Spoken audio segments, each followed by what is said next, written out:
Halo guys, kembali lagi dengan Dongeng Donghua. Kali ini kita akan melanjutkan alur cerita Donghua Gensuke Supreme versi novel. Di cerita sebelumnya, Tanjun telah berhasil mengalahkan Kang Siwan. Apa yang akan terjadi selanjutnya? Langsung saja kita ke alur ceritanya.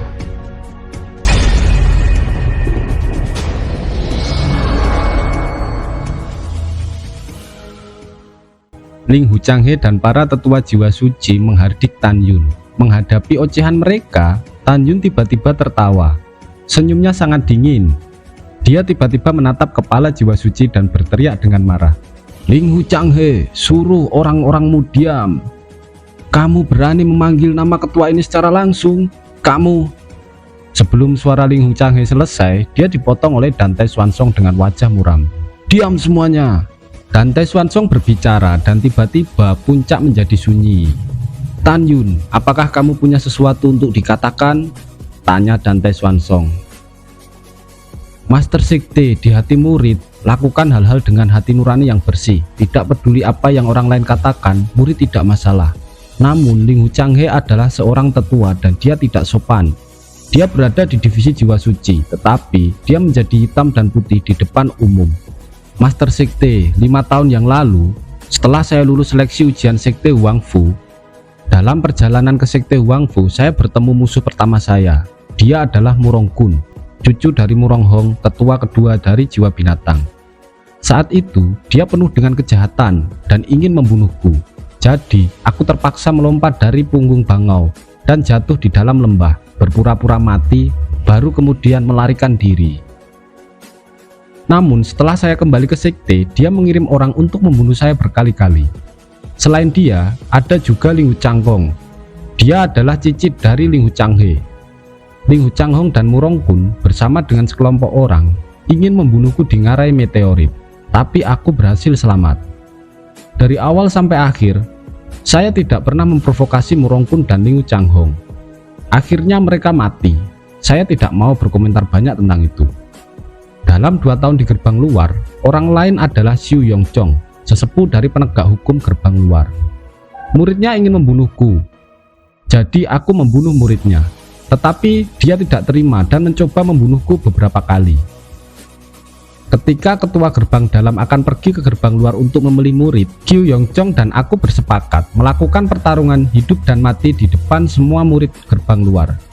Dan akhirnya aku membunuhnya. Namun yang tidak aku duga adalah sejak memasuki gerbang dalam selama hampir 3 tahun, Qiu Yongming, Ling Huchanghe, dan Murong Hong telah mengirim banyak murid untuk membunuhku. Jika bukan karena nasib baik, aku pasti sudah mati berkali-kali. Ketika saya hendak ke pasar, di gerbang kota Sekte Huangfu, ada seorang putra tetua penegak hukum. Dia memeras murid tukang.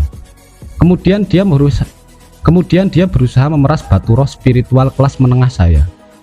Setelah itu dia ingin membunuhku, jadi aku membunuhnya. Qiu Yongming, kamu membuat semua murid penegak hukum ingin membunuhku. Kamu mengetahui hukum, tetapi kamu melanggar hukum. Dan kamu harus dieksekusi sesuai dengan aturan sekte. Di lantai atas, dahi Qiu Yongming ditutupi butiran keringat, dan tiba-tiba dia bangkit. Kamu omong kosong. Dante Swansong menatap Tanjun, merasa sedikit tertekan. Dia hanya tahu bahwa Tanjun memiliki banyak musuh, tetapi dia tidak tahu sumber kebenciannya. Tanjun, Master ini mengingatkanmu bahwa jika kamu memfitnah para tetua penegak hukum gerbang dalam, itu adalah kejahatan besar. Tentu saja jika kamu memiliki bukti, maka mereka tidak akan dimaafkan. Tanjun segera melirik ke puncak. Ada puluhan ribu murid penegak hukum gerbang dalam. Kemudian dia menatap Dante Swansong dan dengan hormat berkata, Master Sekte, saya pikir mereka semua bisa bersaksi. Dante Swansong tiba-tiba bangkit menatap murid-murid penegak hukum dan berkata dengan suara yang dalam, katakan, apa yang dikatakan Tanjun itu benar? Qiu Yongming, apakah pernah memerintahkanmu untuk membunuh Tanjun? Begitu kata-kata itu keluar, puluhan ribu murid penegak hukum bersujud. Master Sekte, apa yang dikatakan Tanjun benar. Sesepuh penegak hukum memang telah memberikan perintah untuk membunuh Tanjun. Begitu jawaban para murid penegak hukum ini keluar, Qiu Yongming di menara giok melemahkan kakinya dan berlutut di Dante Swansong. Master Sekte, tolong maafkan bawahan. Dante Swansong sangat marah. Sekte saya adalah sekte kuno. Aku tidak menyangka bahwa seorang penatua penegak hukum akan rusak sedemikian rupa. Bisa dibayangkan betapa korupnya sekte kita ini. Katakan padaku, bagaimana cara menyelamatkanmu? Dante Swansong bahkan tidak menyelesaikan kata-katanya dan memukul kepala Qiu Yongming dengan telapak tangannya.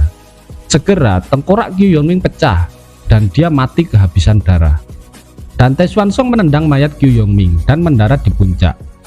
Seorang murid penegak hukum bangkit, menyeret mayat Qiu Yongming ke tepi tebing dan menjatuhkannya. Di lantai atas, para kepala divisi dan tetua menatap Dante Swansong yang marah. Semuanya menjadi ketakutan. Setelah selesai mengeksekusi Qiu Yongming, Dante Swansong segera menanyai kepala jiwa suci Ling Huchanghe dan tetua kedua jiwa binatang Muronghong. Jika mereka mengakui, maka Dante Swansong tidak akan mempermalukan mereka di depan umum karena pengabdiannya pada sekte selama bertahun-tahun. Dengan gemetar, Ling Huchanghe dan Muronghong mengakui bahwa mereka memang menyuruh murid-muridnya untuk membunuh Tan Yun. Itu mereka lakukan karena Tan Yun telah membunuh cicit dan cucu mereka. Mendengar ini, Dante Swansong menghela nafas. Lagi pula, ini tidak akan terjadi kalau dia bisa mengawasi gerbang dalam dengan baik. Dante Swansong menutup matanya sejenak. Kemudian dia segera memberikan keputusan untuk mengampuni nyawa mereka berdua, tetapi menurunkan jabatan mereka. Keduanya tampak gembira dan tanpa sadar keringat dingin telah membasahi tubuh mereka. Lalu Dante Swansong memandang Tan Yun dan meminta untuk memaafkan kedua orang ini. Tetapi Tan Yun ingin Ling Huchanghe melihat dengan matanya sendiri kematian Kang Shiyuan ini. Di saat yang sama, Kang Shiyuan menggeliat ke tanah. Dia menatap gurunya dan meminta tolong. Melihat keadaan muridnya itu, Ling Huchanghe berlutut kepada Tan Yun. Dia memohon agar Tan Yun memaafkan muridnya itu. Tapi niat membunuh Tan Yun tidak mengendor sedikitpun. Karena menurut Tan Yun, jika tadi Shiyuan ternyata lebih kuat darinya, maka Tan Yun lah yang akan mati. Dan apakah Ling Huchanghe akan memaafkan Tan Yun? Tentu saja tidak. Setelah itu, Tan Yun menginjak kepala Shiyuan sebagai pijakan dan meninggalkan panggung naga menuju ke Meng Yi dan Xian. Hasilnya, Shiyuan mati dalam seketika. Ling Huchanghe meraung dalam tangisan. Dia mengambil mayat Shiyuan dengan tangannya sendiri. Namun di dalam hatinya, dia bersumpah akan membunuh Tan Yun kelak. Pada saat ini, giliran Mu Meng Yi menghadapi Xiao Qingquan dari jiwa kuno. Xiao Qingquan mengajukan penawaran pada Meng Yi karena menurutnya dia tidak ada dendam pada Meng Yi ataupun Tan Yun. Jadi dia ingin mengadu kekuatan terkuatnya tetapi tidak sampai membunuh lawan. Sebelum Meng Yi menjawab, dia melihat Tan Yun untuk meminta pendapat. Tan Yun kemudian memikirkan bahwa Xiao Qingquan bukanlah orang jahat. Jadi dia meminta Meng Yi untuk setuju dengan tawaran itu. Kemudian Xiao Qingquan meminta Meng Yi untuk tetap menyerang dengan sekuat tenaga dan tidak perlu sungkan padanya. Xiao Qingquan juga mengeluarkan aura yang sangat kuat. Sementara Mu Meng Yi kekuatannya sekarang sudah seperti kultivator alam pemurnian jiwa tingkat kedua. Kedua gelombang dilepaskan dan bertemu tepat di tengah panggung. Lalu Mu Meng Yi mengangkat pedangnya dengan kekuatan penuh mengarahkan pada Xiao Qingquan. Pada saat yang sama, Xiao Qingquan juga mengeluarkan teknik pusaran kuno yang berubah menjadi pedang di tangannya. Dia juga menebaskan pedangnya ke arah Mu Meng Yi. Saat dua cahaya pedang bertabrakan, suara keras yang menimbulkan kekuatan menyebar, membuat beberapa murid terbang mundur. Sesaat setelah tabrakan itu, terlihat sosok keduanya sama-sama berdiri tegak di atas panggung dengan jarak dekat yang hanya 3 langkah. Tapi semua orang bingung siapa pemenangnya. Terlihat pedang Mu Meng Yi di samping leher putih Giok Qingquan. Begitu juga Xiao Qingquan, ujung pedangnya berada tepat di depan tenggorokan Mu Meng Yi. Saat para murid yakin Xiao Qingquan lah yang menang, berbeda dengan Tan Yun dan Ke Xingyi yang melihat Meng Yi lah yang menang. Segera kata-kata keluar dari mulut Xiao Qingquan yang mengakui Meng Yi lah pemenangnya. Kata-kata itu mengguncang semua murid. Xiao Qingquan juga berterima kasih karena Mu Meng Yi menyayangi nyawanya. sehingga dia semakin mengagumi Mu Mengyi dengan tulus. Mendengar ini, para murid lainnya bingung. Setelah Mu Mengyi keluar dari panggung, banyak murid yang masih bingung bagaimana Xiao Qingquan bisa kalah dari Mu Mengyi. Lalu datanglah Bai Li Longtian yang memegangi tubuh Qingquan. Di saat Qingquan mengangkat rambutnya, nampak titik merah darah bekas pedang di belakang lehernya. Xiao Qingquan mengatakan bahwa Mu Mengyi sudah lebih dulu menusuk kecil pedangnya dari belakang dan kemudian berpindah ke depan untuk mengarahkan pedang ke lehernya. Kecepatan dan kekuatan Mu Mengyi diakui oleh Xiao Qingquan sehingga dia mengaku kalah. Alasan Mu Mengyi menusuk dari belakang agar tidak mempermalukan Xiao Qingquan di depan banyak orang, tetapi hanya ingin memberitahu Xiao Qingquan secara pribadi bahwa dia telah kalah. Hal ini membuat Xiao Qingquan berterima kasih pada Mu Mengyi, sehingga sebelum keluar dari panggung, dia membungkuk pada Mu Mengyi untuk menunjukkan rasa hormatnya. Bai Li Longtian juga melakukan hal yang sama dan berterima kasih karena Mu Mengyi sudah berbelas kasih pada Xiao Qingquan. Sementara di atas, Dante Xuanzong yakin bahwa ini terjadi karena Tan Yun memberi kitab latihan, sehingga Mu Mengyi bisa sekuat ini. Dia juga berniat untuk meminta Tan Yun memberikan teknik yang cocok untuk putrinya, agar putrinya bisa menjadi yang terbaik di gerbang abadi. Xuanzong lalu menyuruh Shen Shuping untuk melanjutkan kompetisi. Saat ini, Tan Yun akan berduel dengan Huang Futingfeng, kemudian Mu Mengyi akan berduel dengan Jun Buping. Ziyan akan menghadapi Xiang Shengtian dan Ke Xingyi yang tidak mendapat lawan otomatis akan melaju ke babak selanjutnya. Di atas panggung, Huang Futingfeng segera menangkupkan tangan dan menyerah kepada Tan Yun. Dia memiliki hubungan baik dengan Tan Yun, sehingga dia berharap Tan Yun bisa menjadi yang teratas. Huang Futingfeng juga sudah bisa mengukur kemampuannya dengan Tan Yun, karena dia menyaksikan sendiri duel antara Tan Yun dengan Nanggong Yukin saat di Sekte Abadi. Setelah itu, giliran Mu Mengyi dan Jun Buping. Tapi Jun Buping memilih mundur karena kemampuannya setara dengan Xiao Qingquan. Itu karena mereka dari divisi yang sama, dan Qingquan dikalahkan oleh Mu Mengyi. Jadi menurutnya dia bukanlah lawan yang sepadan bagi Mu Mengyi. Kemudian dilanjutkan pada duel ketiga, di mana Sui Jian berhadapan dengan Xiang Shengtian yang terkenal sangat kuat.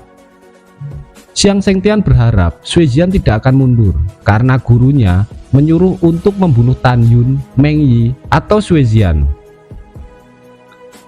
Sebelum Sui Jian berbicara, gurunya yang kepala 5 jiwa segera berbicara duluan dan menyuruh Jian untuk segera menyerah.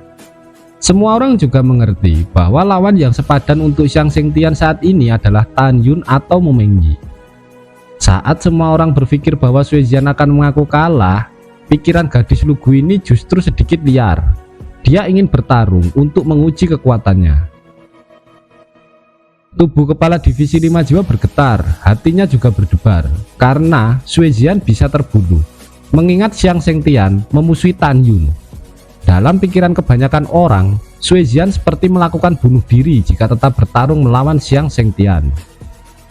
Para murid wanita divisi 5 jiwa mencibir Sui Jian, tetapi Jian memarahi mereka karena mereka berisik.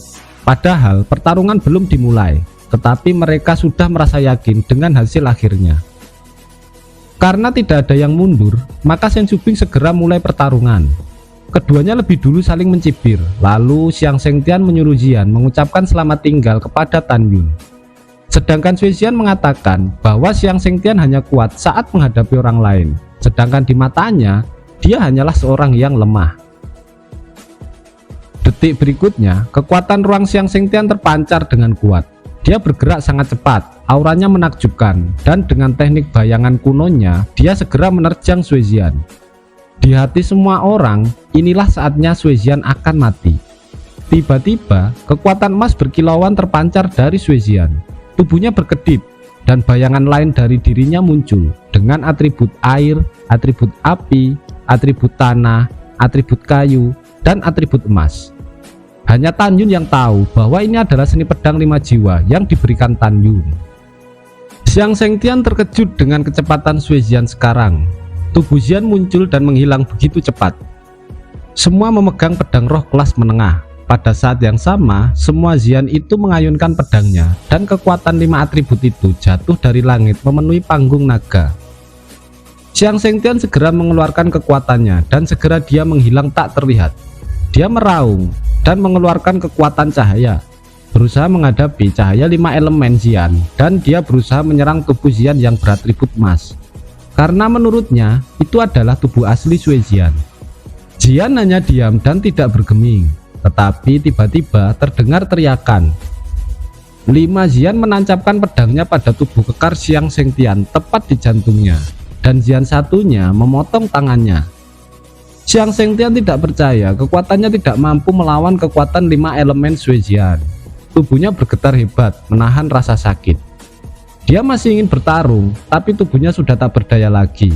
Segera dia jatuh bersimbah darah di panggung. Suasana menjadi sunyi karena pertandingan ini membawa keterkejutan semua orang. Ini karena Sui Xian yang sebelumnya tidak menonjol di divisi 5 jiwa ternyata memiliki teknik pedang yang mengerikan yang tidak diketahui asalnya dari mana.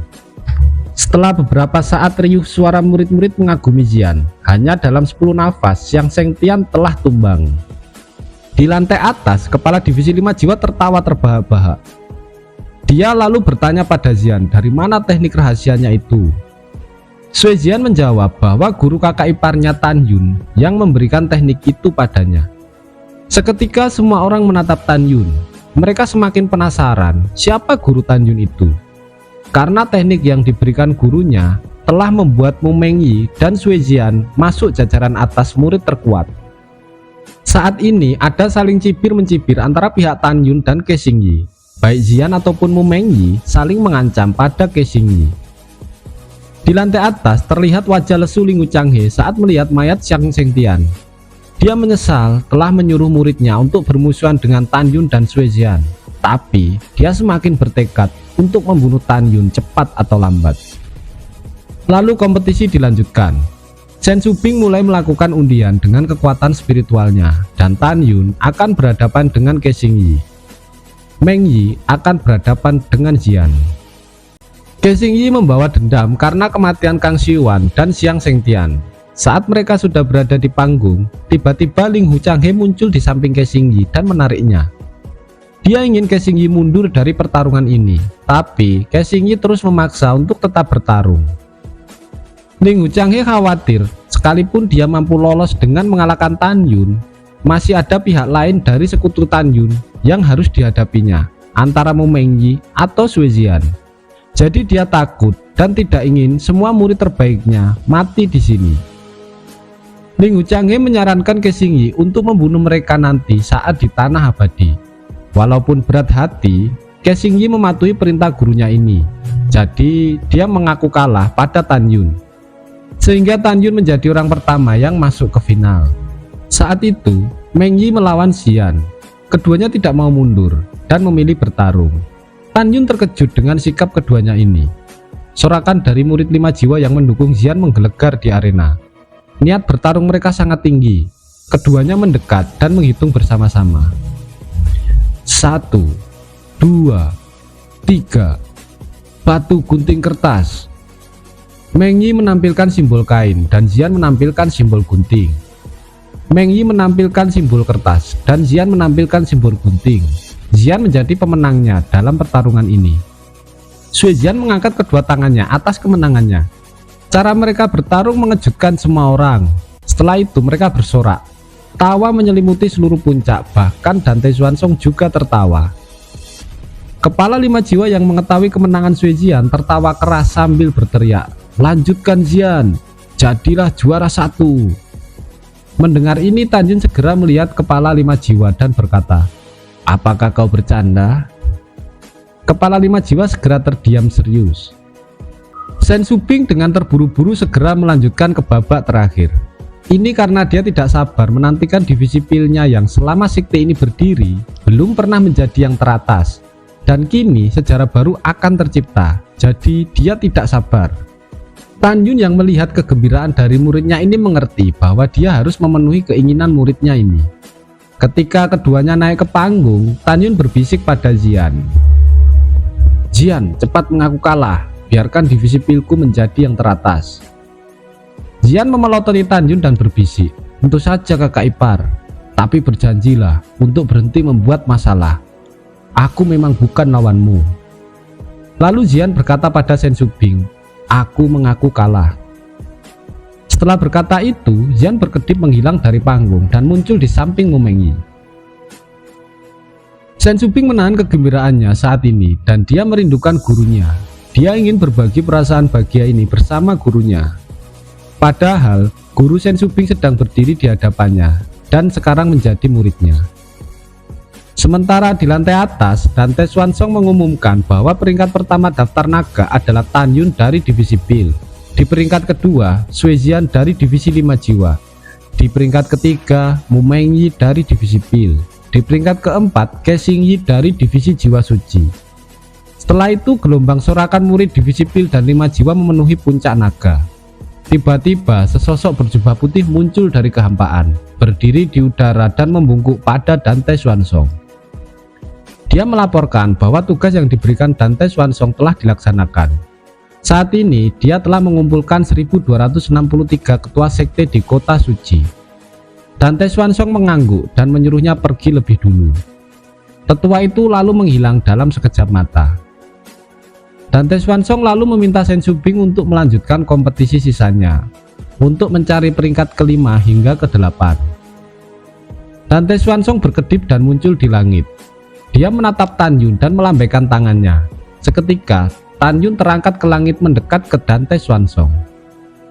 Pada saat ini Tan Yun bingung, namun belum sempat ia berkata apapun, Dante Swansong lebih dulu berkata, ada yang harus kulakukan, dan kau akan ikut bersamaku. Setelah itu keduanya menghilang begitu saja. Oke guys, sampai di sini dulu alur cerita kali ini. Kita ketemu lagi dengan video selanjutnya. Jangan lupa like, share, dan subscribe. Terima kasih.